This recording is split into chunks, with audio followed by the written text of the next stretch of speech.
வருஷத்துக்கு அப்புறம் காட்டாத்து வெள்ளம் வருது.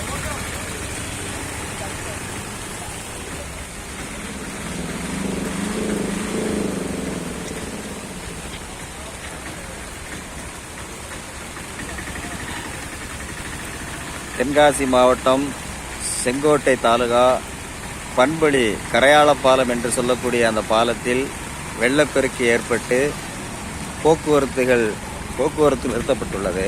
இங்கே பாருங்க, வயக்காடெல்லாம் நல்ல வயக்காடு, தோப்பு துறவு எல்லாமே வெள்ளம்.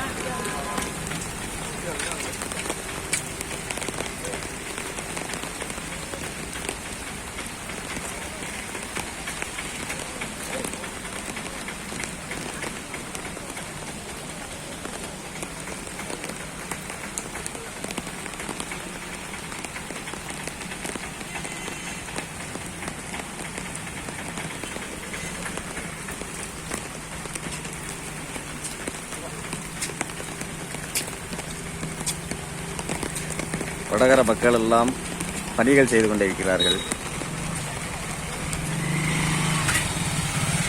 ஆம்புலன்ஸ் டிரைவர் கோயிலை சுற்றிலாம் கொஞ்சம் தண்ணி போய்கிட்டு இருக்கு, நல்ல தண்ணி.